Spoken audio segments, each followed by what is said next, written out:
Today I'm joined by an artist who has spent the better part of a decade building one of the most quietly impressive creative portfolios in Australian dance music. A Melbourne local who's started behind the camera before he was ever behind the decks, documenting parties, cultures and scenes, before turning that same eye for detail onto his music. From his earliest days at Sweat It Out to becoming Dom Dolla's content guy and tour manager on the rise, to selling everything and going overseas on the back of one record, it is clear that his journey is one that is driven by passion and taking opportunities. He's a DJ, a producer, a photographer, a filmmaker, and now a label head. And I'm very lucky to be sitting down on Club Elevate with Airwolf Paradise. Hello, that was sick. That's good. It must be nice for you, I mean, you've been in the scene for a long time, to like reflect on, you know, where you've come from, because as listed in there, and I've probably missed some bits, you've done a fair bit.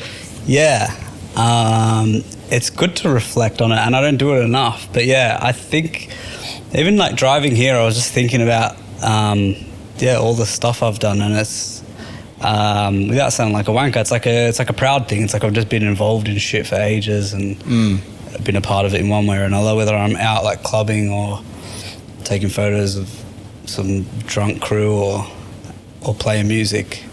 So it's cool.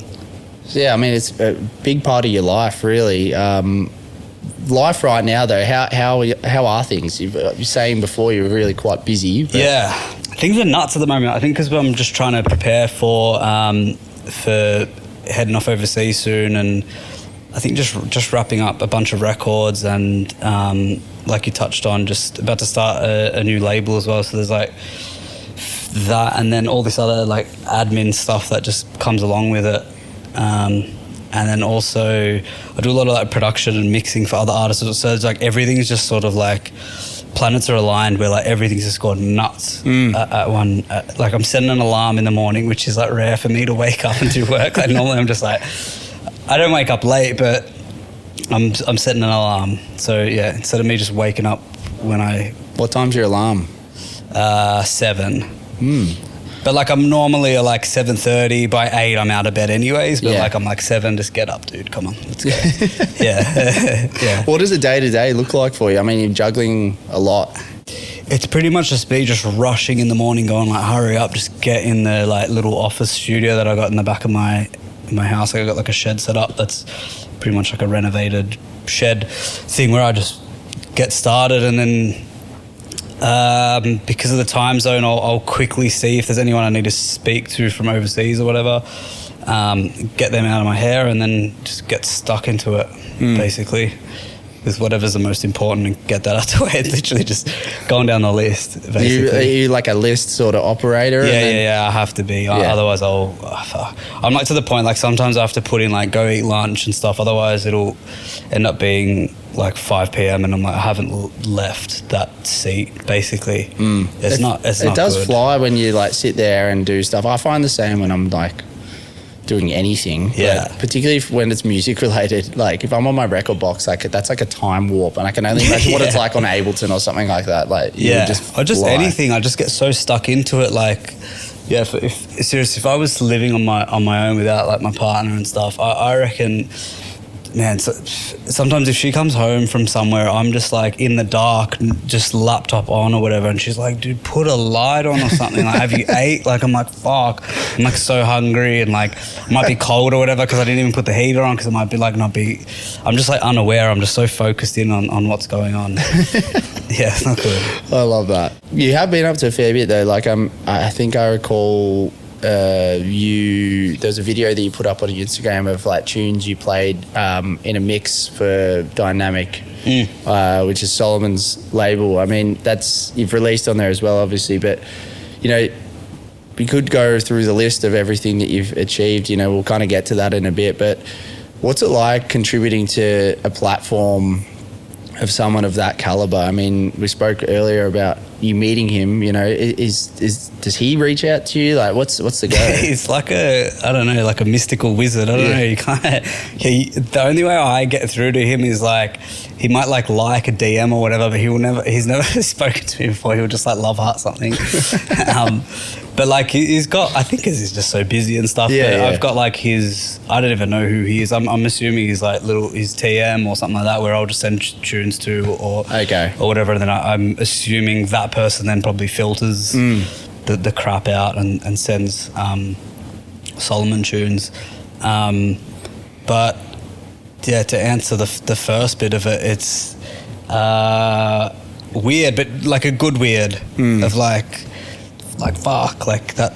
Yeah, it's just weird that I'm even a little bit a part of that label and stuff like that. Do you know what I mean? Yeah, absolutely. Yeah. I mean, we were talking earlier like that, especially here in Melbourne, like he there's the iconic him playing for 12 hours at kick-ons on an ironing board and like, you know, I was watching it earlier, the iconic boiler room with him and his sister with the dance moving the same time. What is it? Sorry I'm Late is the tune. Yeah, it's like iconic. Yeah. But you know, for him, like to contribute to a platform like that's his is it must be a pretty surreal sort of feeling. But I want to wind back, take us back to a young, even before you kind of got into the electronic music scene. I believe your father's a DJ as well, so he was probably exposed to you quite early. But take us back to a young Juzzy. A young Juzzy, like sort of like the whole music thing started not knowing I was sort of getting into music or DJing. Like I knew my dad and my uncle, they DJ'd at like weddings and stuff like that. My uncle used to DJ, I can't remember the name of it, at a club in St Kilda for years. He was like a resident there. He was a resident DJ when resident DJs would play like probably all night type of a thing, cool. Like 4 or 5 hours vibes. But I didn't know, I knew that they were called DJs, but I didn't know what DJing was. Like that's how young I was, so I didn't really understand it. But like it's sort of the first bit of music for me was, I remember my dad at his work, I think it was like $10 a CD, and you could write down what tracks you wanted, and this guy would download them off like LimeWire and stuff before the average Joe would know what LimeWire was. And he'd burn a CD for you with whatever songs you like requested. So I started collecting CDs in this massive CD wallet of just all these burnt CDs, and I'd save up money and give my dad $10 and get a CD burnt. Sick. And then I sort of accidentally invented DJing, but without knowing I was DJing, by at family parties in the garage or whatever. I would have 2 like CD players set up, because I was like, it takes too long to change a CD, go through the track or whatever. So I didn't know I was DJing, and then my dad didn't even say anything either. That he's like, "Ooh, you're DJing" or whatever. It was weird. But yeah, so I was like DJing it to like my grandparents and stuff, and like it was like people eating dinner, but still to me I was like, fuck yeah, I'm playing some cool tunes. It's like probably like Spice Girls or whatever at this time. But I was full like fading in and out or whatever, because that awkward silence I didn't like, so I was like mixing between. So yeah, I sort of did that, and then my uncle owned like a cafe bar thing, so I started learning what DJing was through him. I was like, oh, okay, this is DJing, and I'd come and sort of do like the very, very early sets, and I would only be like maybe 14 years old or something like that, like about 7 p.m. to like 9 p.m. and I was just playing whatever he would tell me to play, because I didn't understand. Don't play the hits or anything like that. So yeah, I would just be playing and practicing really, because I didn't really own any decks. So sort of did that up until I was like 17-ish, and I got my first residency at Tramp, Dorothy at Tramp, which was a Thursday night. Yeah, cool. And that ran for a few years, and it was the best fun ever. What sort of stuff were you playing at Tramp on a Thursday back then? Anything and everything, but in a good way. Like such unexpected things. Like I could play like The Gossip. like full like dance, indie dance, whatever you want to call it, but then just cut into like a Sebastian record or whatever. We were just in that blog house, like golden era of like, you could play like a Crystal Castles track into Steve Aoki Warp, or like it was just, and everyone was loving it, and there was no like, it wasn't like anyone that I remember would just play like house or whatever. It was just like that. I don't even know how to describe it. There was like cut copy and all these like these like bandy dance stuff that you could slide in there because it was okay to do that. It was just what everyone, it was just part of it. There was no like, you just play, you know, you take house or whatever. Like Crystal Castles and stuff like that were like one of the mainstays of like Falls Festival and stuff back then, you know. People would come from everywhere to watch them. Dude, it was insane. Bag Raid, like Bag Raiders. That was my 18th actually. So it was all that type of stuff, and it was so sick. It was fun. Like you could, it was. I'm going to sound fucking old and stuff, but like it was before phones and stuff, so people were just having fun. Like no one was waiting for any specific songs and stuff. And I'd have my camera on me. Like I don't know why. I just always would have a camera on me, so I'd just start taking photos. And this was when there was you could have a website, and people would go to your website to go get the photos from like the night that you would just start. And I had these little stickers that I'd go and put on people's nipples and stuff. So it was back when you could do that, dude. and people would just go to this website to go get their like club photos from, and I'd just get invited to parties and stuff. And that was sort of like the first few years of clubbing, and then it just went through the cycles. Like after Tramp, what was after Tramp? I think we went to like After Dark Social Club at Roxanne Parlour, which is like another weekly night. And again, I was like a resident there, so I was just like there every week. And then we went to, I don't know, man, I'm missing stuff, but like it was that. And then like the last one I remember was Survivor at the Bottom End. Did you ever go to Survivor? Nah, it was before me. Oh, fully. Yeah, I've heard things. It was so ahead of its time. Yeah. Like the Baja brothers that ran that with like Michael Delaney and stuff. I didn't understand at the time how ahead it really was.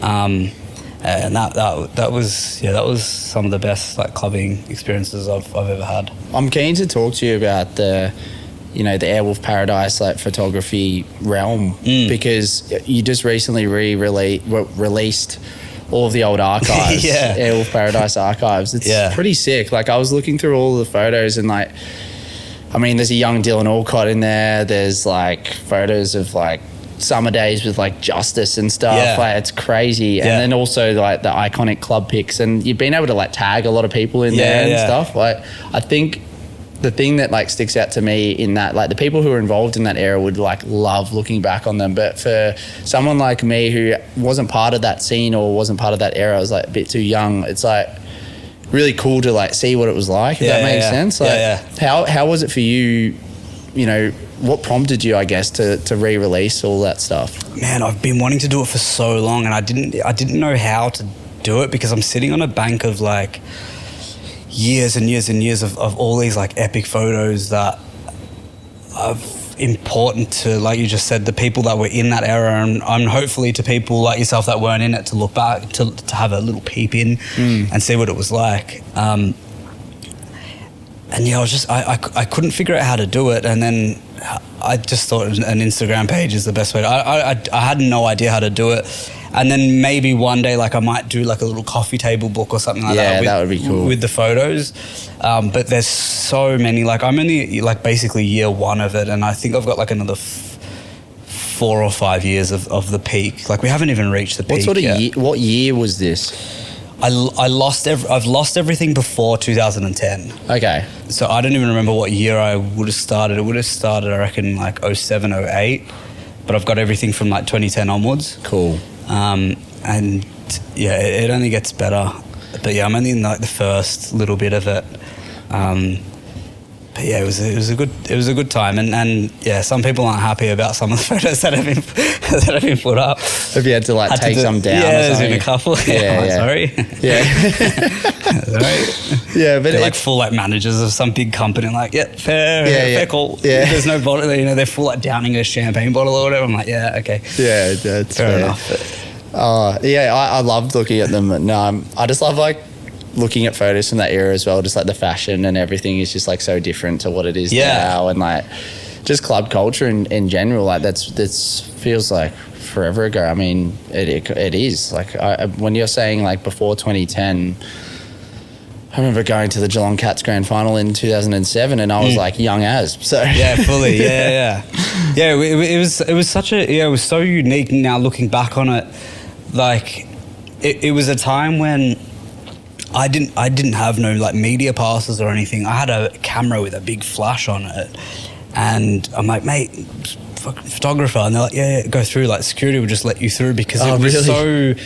it wasn't that expensive, but it was.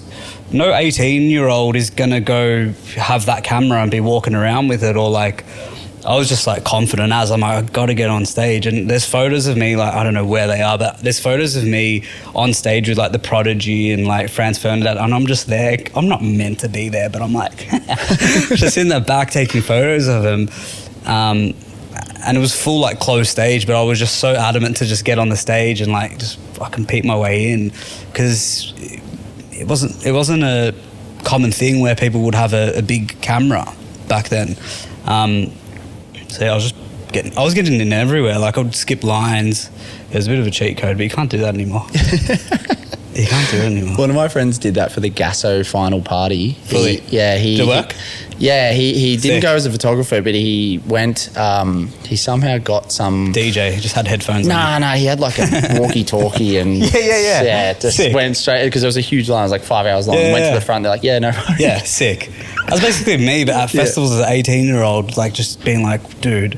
Just hanging out with Prodigy like a metre away from them. Wild. Yeah, and like the fact that like not only you get to see them, you get to photograph them, and like, you know, as I mentioned before, like someone like Justice and dude, that was so mad. Yeah, that Summer Days that you're talking about was wild. Like, just being around them, I'm like, fuck. Yeah, like iconic, very iconic, and it would have been nice to relive all of that by releasing. I'm keen to see more of these photos, by the way. It gets like just where I'm at now, it's like the cameras start to have video on them. Like none of the cameras even had video on them. They were just photos.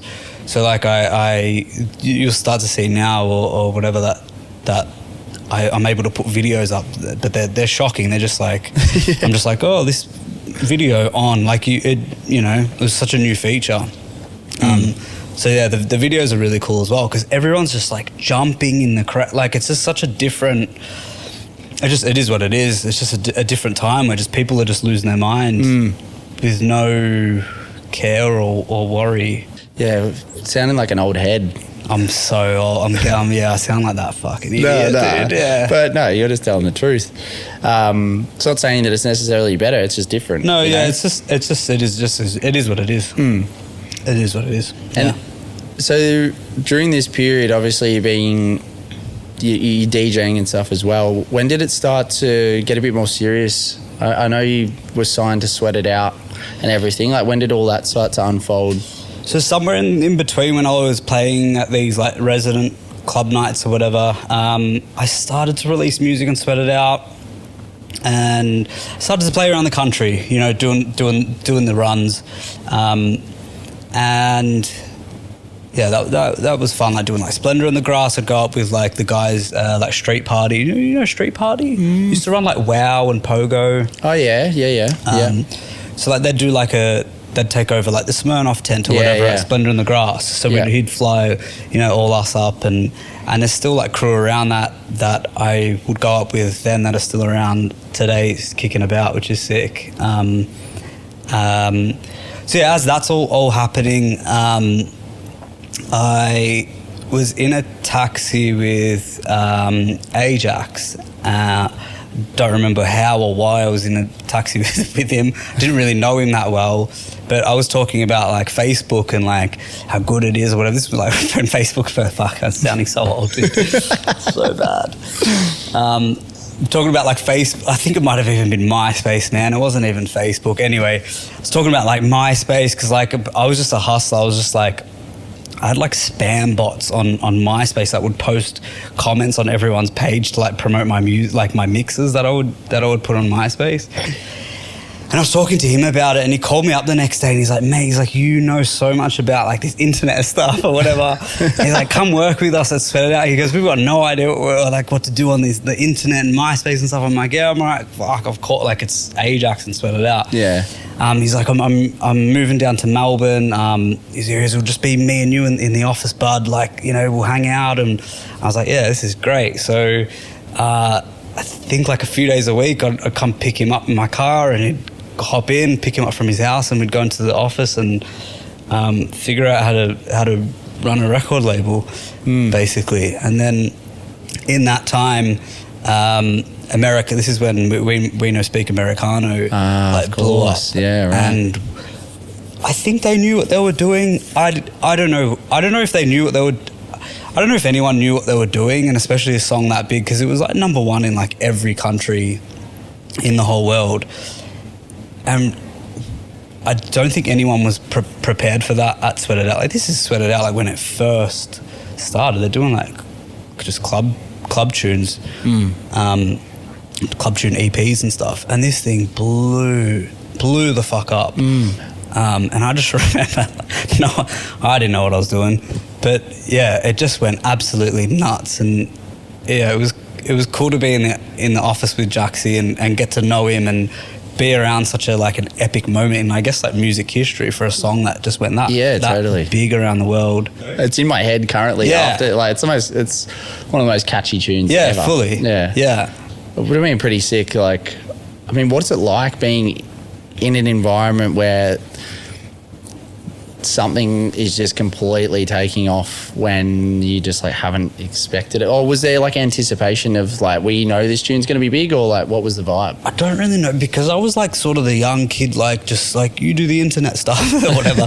I wasn't really like involved in like the big conversations and stuff, but I just remember it just kept getting bigger and bigger, and then like Jaxie's was like, what the fuck is going on, man? Like it was more of that, like what is going on?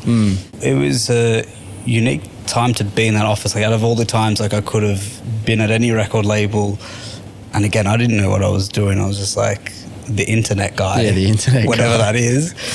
Like I'm very lucky to be able to like to get to know Jaxie as well on like a personal level before he passed away. And so 2013?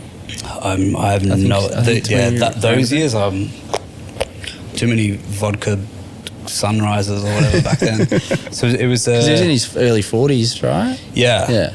Yes, devastating. I mean, like he was always on like the big lineups and everything. Bro, like, it was a fucking epic best, DJ. What was it? He was like voted best DJ in the world in like 06, 07, or 05, 06, 07. I think there was like a bunch of years. In a row. Yeah. In like he was in like the top DJs in the world. Yeah. It's crazy.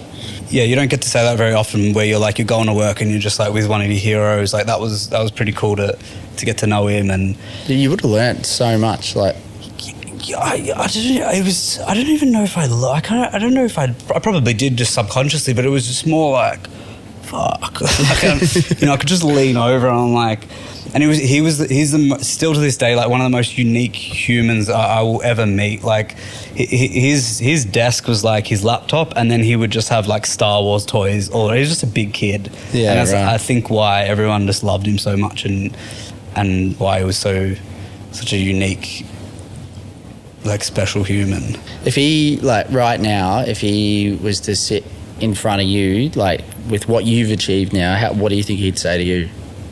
I think he'd give me a big fucking hug, I reckon, dude. Yeah. Yeah, I think he'd give me a big, big proper hug. Yeah. Yeah, that's nice. Yeah. I mean, like, not only to learn from him, but to even just be given that opportunity. I know, you're the internet guy, but, like, that in itself is a huge stepping stone in like to where you've got to today. I mean, and yeah, you're probably right like back there. Then he was pushing me. Like I'd be showing him demos. This is before anything of mine got ever signed or got put out. He was pushing me. He's like, it's good, just make it better, and you know, do this or whatever. So yeah, he was always like batting for. He's like, I really want to put a record out or whatever, but just it's not good enough, you know. Like so, yeah. In a way, he did. Yeah, he was in my corner, which was pretty sick. Yeah, that's awesome. And when did it start from a musical perspective? I mean, Patrick Topping probably is a big stepping stone as well. I mean, getting signed on Trick with Don't Call Me Baby. Don't Hurt Me Baby. Yeah. Wrong song. Right. That's Wrong Madison Avenue. Close. Yeah, that is also a big tune. That's a good song. Yeah. Sorry. Not mine, wish, but no. Yeah. But getting signed on Trick, like, talk me through that process, because firstly, you know, there's so much music being sent to these guys all the time. Yeah. Like, how... You know, I was talking about that Ewan McVicker thing. I've now remembered it, but I'll get to it in a second. Okay. How does it get through? How is the process of sending it through to him? And like, talk me through that. Okay, it's a grim start. Like, it's a very grim start of this story. I think it was the start of COVID, and I'd done the Aussie like route, right? The touring route. And I'm like, so there's so many times you can keep doing it, like, you know, the fee starts to go down because of like you've done it already. Like there's at least it's the same clubs you're doing like once or twice or 3 times a year. And it's like 4 or 5 cities in Australia. We don't have that big of a country. And just got to a point, like I think COVID hit, and I'm like, fuck, like I can't keep it's not going like that, it's going like that. Still putting out music and stuff, which I was happy with. But I was just like, this, I don't even know. Anyway, I locked myself in the studio for I remember it was 3 weeks. I'm like, I'm going to write as much fucking music as I can. I'm just going to go for it. I'm not going to try and like write any specific things for anyone, because I think I started to get into a bit of a habit of writing stuff that I think people would like rather than what I liked. Spent 3 weeks and just, I was like, this is it, basically. If it doesn't work here, like, I don't know, I'll figure some other shit out. I'll run a podcast. I'll start a podcast. I'll figure it out, whatever. And yeah, I wrote as much music as I can. I got a spreadsheet and I got the contacts for, I remember it was 99 record labels. Wow. And I sent out, it was probably like 5 to 10 records per label, and it was sort of like aimed to their sound a little bit. Sent them all out. No one got back to me, and it was like a few weeks later, and I'm like the reality hit where I'm like, this might actually be it. Like, I'm gonna have to not do music, which, as we've been talking about, has been my whole fucking life for so long. And then I never sent anything to Trick though, because Trick was just it was their peak. Like I think they had Tell Me Something Good. Yeah, right. And I'm like, I'm not even gonna bother. Anyway, I was like, I'm just gonna send them one song. Like, fuck it, I'll just try. Like, because this is, I'm like, I was already just faced with the reality of what was happening. And I sent him Don't Hurt Me Baby, and it was a 2-minute demo. It wasn't even there was no it was just a 2-minute demo of Don't Hurt Me Baby. Didn't hear back from him, and then I saw a video go up online of him playing it, and I was like, first of all, was that at Printworks or something, or? Because I think he played it at Print. It was at. It might have been like Creamfield. It was something big where I'm like, what do you like? First of all, I was like, what the fuck? Wow! But also, I'm like, what's he play? Because it goes for 2 minutes. There's no like outro or whatever. And I'm like, and it would have sounded like shit. It was just a quick demo. I'm like, what the fuck? Anyway, I'm just like watching like. Another video popped up like the same weekend, like he's got multiple shows on, he's playing it again, and it's fucking like going off. It plays it again, it's going off, and I'm like, what's that? Like, I didn't know what was going on. I didn't know what was happening. I haven't heard anything. But yeah, I'm like, because he hasn't. I was like refreshing my inbox, And then he emails me, he's like, mate, he's like, this has been going off, I've been testing it out all week, and he's like, it's been the biggest like song in my sets by far. He's like, are you like, what's the go with it? Can we have it for Trick? And I was like, yeah dude, of course, please, because I'm gonna have to start a podcast.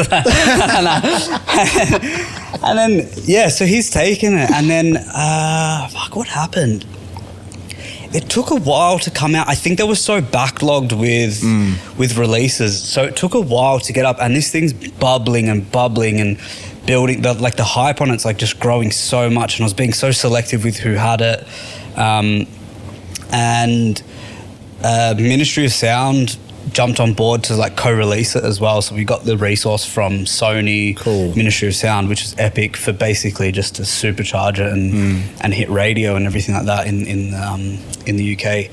And yeah, it released and it was it literally changed my life proper. Like, that's insane. Wouldn't be still doing it, I don't think, if it wasn't for that, which is wild. Yeah, what a moment. Like, must be so surreal. I mean, like, you're literally thinking you've been in the studio for 3 weeks grinding. Oh man, I was going nuts. Yeah, a last ditch effort to like, we'll send it to Trick, see what happens. Yeah. And I love it how you've received no response. No response, bro. I'm shitting myself. I'm like, what's he doing? Yeah, I know. But it was just weird that it was a 2-minute demo. Yeah. That was the weird thing. And then like, I think it was right before like Ibiza season or whatever. And I think, because he had his Trick night at DC10. Yeah, he had his Trick night at DC10. And I think I got the call up on like a Monday, and he's like, mate, because we've got someone that pulled out of DC10, do you want to come up? And I'm like, I'm fucking coming, dude. I remember the one-way ticket was like $5,000 to go, and I'm like, fuck it. Like, really? Yeah, I'm like, sick. Let's go. That's awesome. So yeah, headed over there. And meanwhile, like, as this is all going on, I'm full-time with Dom doing his content. So it was like this battle between being like, because he tours like a madman, not so much now, but back then he was in his like hustle era where he was fucking blowing up. So he was like literally in different countries every day. So I'm dying and holding on for dear life, doing these videos and editing and, you know, on the road with him, while also managing this like release campaign of Don't Know Me Baby, which it wasn't treated like a club record. It was treated like a single, like a commercial single, because we had that Ministry of Sound backing. So I was doing like interviews and shit, like with radio and all these like press things, you know, like proper Sabrina Carpenter type shit. Yeah, it's funny. Yeah, that's wild. So it was a weird. Yeah, I'm just like putting myself in your shoes. Like, your head must have just been like exploding in like obviously the best way possible, but like you're like, wait, I'm currently touring with Dom Dolla. Yeah, he's blowing up. Like, is this like, you know? I can't even imagine what it would have been like. It would have been so wild. Well, it was also at the point, because the plan was like, music was always number one for me. It was just, and I did enjoy doing like the content stuff, but it wasn't like my like number one. My number one. So yeah, it was just, it just slowly got to a point where I think we were at Park Life in Manchester, I think, wherever is that where Park Life is? I don't even know. Wherever the hell Park Life is. And Dom was playing after Danny Howard. The week before, Danny Howard featured my song as like the hottest record on BBC Radio 1. Wow. And then I'm on stage with the fucking camera behind Dom. And then I remember Danny going like, what the fuck are you doing? I'm like, I don't know, man. And I remember looking over, because I started having me and Dom have the same manager. I remember looking over to James, because we were talking a few weeks prior, going like, do I pull the pin on the content thing? And he's like, we'll know when it's right to pull the pin on it, because we don't want to pull the pin too early and then, you know, I'm not doing anything or whatever. He's like, just keep rolling with it. You're hanging out with Dom. It's, you know, and it was a really good thing to be hanging out with Dom, because I'm participating in these bigger circles as well while this song's blowing up. So it all helped each other. Totally. And yeah, I remember that time where Danny was like, "What are you doing?" And then I was like, "I don't know." And then I look over and James is there, my manager, and he's like we sort of did the head nod, like, yeah, this might be. That's the time. Yeah. What an experience. Yeah. What was it like? You know, you've obviously mentioned it. It's pretty hectic. But what was it like being the content guy for Dom Dolla? Yeah, it was good fun. It was good because me and Dom have known each other since like we met at schoolies playing up in Byron Bay. It might have been Toolies. I don't even remember. It was one of them. But yeah, we met together. I'm pretty sure. Like Dom was supporting me. Like I was the headliner on this schoolies run that we were doing, and Dom was like the support. And yeah, we're staying in some like shitty what's it called? What's it called where there's like bunk beds and stuff? Like a backpackers. Yeah, like a backpackers thing. Yeah. We're just on the road, you know, just slogging away. So yeah, we're playing at that, and that's where I met Dom. We've just become like good buddies over the years, and every now and again I'd fill in for him like doing content and stuff, and then obviously content got so important, and I think Dom just wanted people on the road that he's mates with, because you don't want to be on the road with someone that you're just like fuck off. Yeah, I mean, from what it seems, is like a touring DJ can be quite isolating at times. Yeah, and you're with these people more than like your partner or whatever. So it's like you're with them 24/7, and in the most harshest times, like no sleep, no food, all these things. So yeah, from what I remember, he wanted to just be on the road with his mates. So yeah, I was willing to. I think it might have been a break in COVID somewhere like that, where we shot off and got my my visa to start working with him and following him around in America, and it was when it was just me and him, and I was just basically I was like pretending to be tour manager, but I didn't really know what I was doing. Like it was in that era where it was just make sure he wakes up type thing, you know. I'm like, yeah, Dom, you know. But yeah, it was wild because his touring schedule was just insane. Like it was proper. Like just every day you're on a plane, every day you're on a show, which meant while he's sleeping, I'm editing. So when he wakes up, there's content for him to sift through to post. So yeah, it was a wild like couple years, and then it just kept growing, and it was a really exciting time because it was the first time Dom was playing in these new countries as well. So we were both experiencing it together as the first time.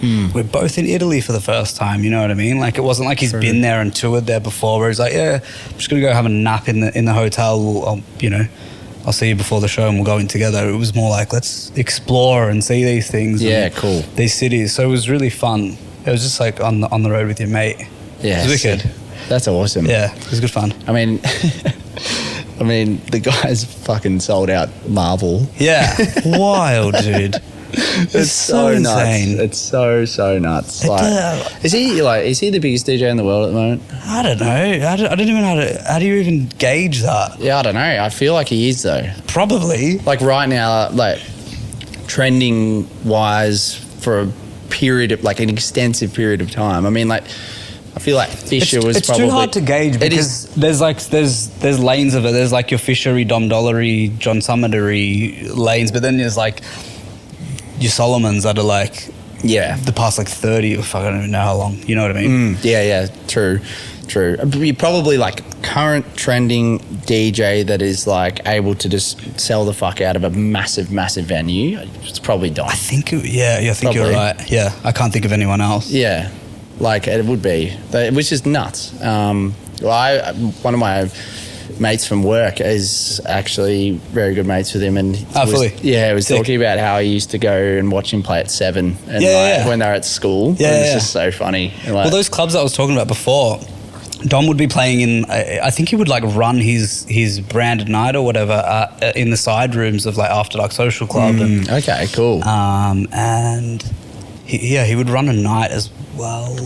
It's wild, and it's also just so cool that like to watch someone just completely blow up like that, and you know, from all experience and people that I know that know him, you know, hasn't like changed a bit. He's just like a classic, you know, normal, down to earth. He's still the most like, normal human dude, which is fucking great, because that would suck if he started getting a bit funny. Yeah, it could easily, and like, you know, that's just the reality of like what that world can be like. Yeah. But I think it's sort of. I don't think it's on purpose, but it's like he's always got his mates around him, which has been good. Like what I was saying before, like everyone around him that I can think of anyway. Still to this day, as big as the team is, like everyone's still his mates. Like his production crew is like people that would run the lights at the clubs we would play at. Oh, cool. Yeah, and it's still the same crew. So like even us when we're at shows or whatever, like it's still the same lighting guy that was running the lights at like Survivor. Yeah, sick. So it's still the same crew, which is pretty sick. That. That's dope. Dope. It's cool. Enough about Dom. Yeah, fuck off, Dom. I'm sick of you. The Ewan McVicker thing. Yeah. He spoke. I've seen him speak heavily about like how much Patrick Topping's been I guess like fostered him in a way, and like really kind of he comes across as someone that's really kind of pushes or brings people up. Did you feel that with him? Yeah, definitely. Like I think still to this day, like we're good. We've actually become very good friends where we like share each other like upcoming music or ask for feedback on each other's things, and like it was as our like relationship got like I'd keep seeing him out or whatever. I remember one night I think we were out at like Pikes or something in Ibiza, and yeah, but Paddy doesn't drink much, but there was one night he was drinking and he pulled me aside and he's like, oh, I didn't know you were, like he pulled me in the corner. I'm like, fuck, what's going on? And he's like, I didn't know you were like a real like DJ. I'm like, what do you mean? He's like, I didn't know you were like touring around and like, you know, you've got like a manager and stuff. He's like, I just thought you wrote like Don't Hurt Me Baby like in your bedroom and that was that. He just didn't know that like all this shit was going on around me. Yeah. But yeah, like to answer your question, yeah, he's a big, like he's done it for so many artists, like yeah, including myself. It's been great, and still to this day he'll like he's been playing at my next release, like yeah, he said to me like every set he's like been playing it and it's been going off, and he's tried to sign it himself. I'm like, nah, it's for me, bro. Yeah. Is that on Westgate? That's on Westgate Records, yeah. So talk to us a little bit about that. So it's your own record label? Yeah. Own label called Westgate Records, little nod to the Westgate Bridge. Surprised no one's had that name yet, because I thought it was fucking sick. Yeah, it's like an easy one to say. Comes off the tongue nicely. Yeah. Westgate Records. I hope I'm pretty sure no one's... anyway, when I googled it, no one popped up. So, yeah, don't come for me if you. Anyway, but yeah, so that's launching soon, or maybe launch by the time this pops out. But yeah, Westgate Records will be a sort of place for me to release music and start to create my own community, rather than sort of being involved in others, which is not a bad thing. It's like it's part of it, but I think it's just time for me. It feels right to sort of to elevate the story a little bit, and it feels it potentially might be a little bit overdue, but it just feels like the right time. It's what's the word? You know, like with like brisket or whatever, it's like it's the longer it cooks, the better. It just feels like it's the right time to. Is that the right saying? Yeah. Brisket? Yeah, totally. So like, it just feels like the right time to do it. It's like I understand what these labels have been doing right and what I think they could be doing better. And I think I've got the right team behind me now to be able to execute it. Nice. Good and also to have control a little bit.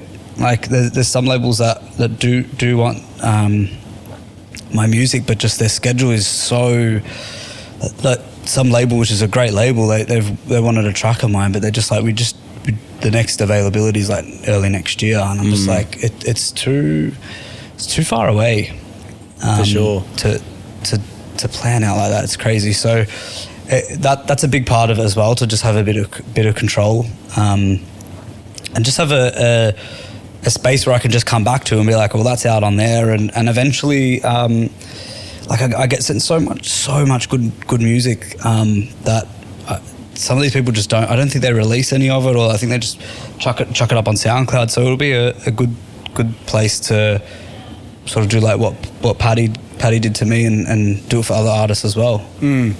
Yeah, for sure. Give them a platform. Yeah, it's a nice space. Like, I mean, I've been running a label for a bit through Club Elevate, and it is a nice space to working with artists. I mean, you have to do it anyway when you're like working with artists and like doing remixes or whatever, but I love the sort of back and forth and you know, talking about, you know, how we want it to look and like, you know, artwork and all that sort of stuff. Do you have like a particular vision with the label? No, I just think it's like in terms of music. Yeah, music or like a general sort of theme or vibe or anything. Just house music. Do you know what I mean? Like literally, the first single is called House Music. Yeah. Like nice. it's just house music. Is there anyone like? Have you got people lined up? Nah, I just want to do my own stuff first for a bit and just figure out what's going on. Yeah. I wouldn't want to release someone's stuff and I'm not doing it justice. Yeah, fair enough. First, and. Yeah, it's the first time I'm learning about all this type of stuff as well, the back end of it and how it all works, and when we got to deliver stuff, and you know, even a manager was like, when are we doing this? And I'm like, oh shit, like it's like I forgot I have to just deliver the master, you know, like. I was just waiting for someone to tell me to do it, but I got to tell myself to do it. Yeah. Yeah. So yeah, it's eventually I will release, but I don't see it being a very full-on schedule of just like non-stop releases. I think the releases will be thought about and curated. It was a bit last minute, but I did put up some listener questions. This one comes from Nelsie44. What do you think the most nervous you have been before playing is? I don't really get nervous. That's epic. I don't know why. I wish I did get a little bit nervous sometimes. Before coming on the Club Elevate podcast. Yeah. You know what? I get nervous the smaller the club. Yeah. Like, that scares the shit out of me. Okay. Like, I'm more calmer the bigger the crowd. Why? I don't know. I have no idea. People are right there. Depends on the environment. I don't know if it's too bright. I get a bit like I don't like. I can't look up and stuff. I don't like being lit up when I'm playing. But if I feel comfortable and it's like a little bit dark and everyone's like not in my grill, it's all right. But yeah, I'm the least nervous the bigger the crowd. I like that. There you go. And I wanted you to talk to us about this magpie. What's the go here? I saw a video of you with this magpie. You're like lifting it up and down, dude. Like, what? How and why? Mate, and what and who? I wish I had an answer for you. I don't know. I didn't even know. Like, this magpie just popped out of nowhere one day. The way the house is, we've got like big bifold doors, so it's sort of like our kitchen living area is sort of one with the outside type thing. And I just walk into the kitchen and this magpie is just like walking around, like picking up fucking crumbs. I'm like, thanks, mate. Wasn't scared of me at all. Like, I'm like right next to it, started feeding a little bit. Anyway, he's sort of like pissed off. Came back the next day, same thing, but now like the doors weren't like fully open. It was just like we just had a little bit open, and he flew in to the kitchen, and again he's like picking food off the ground, and I'm like giving him a bit of, I don't know, whatever food I had. This went on for about a month and a half of him just coming every day, but he just kept getting more and more comfortable to the point where he'd be sitting in my studio for hours, like 6-7 hours, just sitting perched up on like this, like on another chair of mine, to the point. Have you ever seen a magpie sleep or a bird sleep? Nah. He full puts their head in the, like, you can't see their head anymore. It's like in the wing. He's full sleeping, like for like hours. I'm like making tunes and he's just sleeping there. Like, that's how comfortable he got. then I started to get more comfortable with him to the point where I could full pick him up and grab him, and he didn't care. He'd bite and play around with me, and then he started to get attacked from a friend of mine works for Wildlife Victoria, and she was like, he's getting older, and his parents, I don't know if you know, bro, birds are so vicious. I don't know if you know how vicious birds are, even to their own like kids. Right. Like the parents were attacking the magpie that was visiting me, basically to the point of like blood, and like one of his eyes was like cooked, to basically leave the area and go start your own family. Oh, really? But she reckons a mate of mine that naturally he would have left already, but because he was hanging out at mine so much and he was comfortable, he was sticking around a bit too long. True. And then, he just left. Just like that, yeah. That's shattering. It's just one day just never came back. So sad. It's like, imagine you had like your dog just disappear like that. Yeah. Out of thin air. What was its name? I called him Marty, but I don't know if it was a boy or a girl or whatever. Okay. But yeah, we called him Marty. Marty's fairly unisex. Marty the Magpie, yeah. Yeah, Marty the Magpie. Yeah, nice. Yeah, it's a great video actually. Yeah, it was one of those things where I don't think that will ever happen again in my whole entire life, where I get to hang out with a magpie for a month and a half. Yeah. Yeah, it was crazy. There you go. I hope he comes back. All right, we're on to the last segment, which is Ricky's Quickies. Yep. Quick fire question. Club or festival Every stage? time you do this, no one's that quick with me either, by the way. Every time I've listened to a podcast, they're all just like... There's been a couple people that have been really quick. The only one where you sped it up was like, we've got 4 minutes before the recording. And it was with Bella. Yeah, because the fucking SD cards were cooking it. Club or festival stage? Both. I have to do both. I'm going to be one of those people. Best dance floor you've played to in the last 12 months? It's longer than 12 months, but it was the campgrounds at Reading Leeds Festival. Cool. And the campgrounds, I think it was over 30,000 people. Just wow. Yeah, dude. That's crazy. It was the bet. Oh, man. The things I would do to play there again, it was so much fun. You could back to back with anyone in the world, dead or alive. Who is it? Oh, don't do that. Dead would be Jaxie. Yeah, nice. But alive would be Solomun. I reckon it would be so much fun. But I'd need to have food, bro. I don't know how these people don't eat and stuff. Yeah, it's nuts. If I could have food with me, I reckon it would be amazing just to go for like You'd be able to.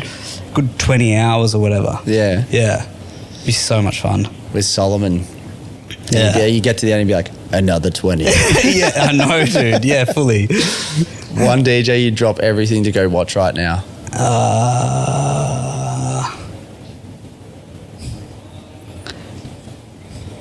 Nah, no one. It's too cold. Oh no, my pants are just like still damp. Yeah, for anyone listening at home, it's like it just hit winter in Melbourne. It's off its head now. Yeah, it's fucked. It was like my socks are soaked just from like walking through the streets. Yeah, I don't know what happened. Carrying all the podcast gear, literally underwater. It's bleak. Dad's record collection or your own, whose is better?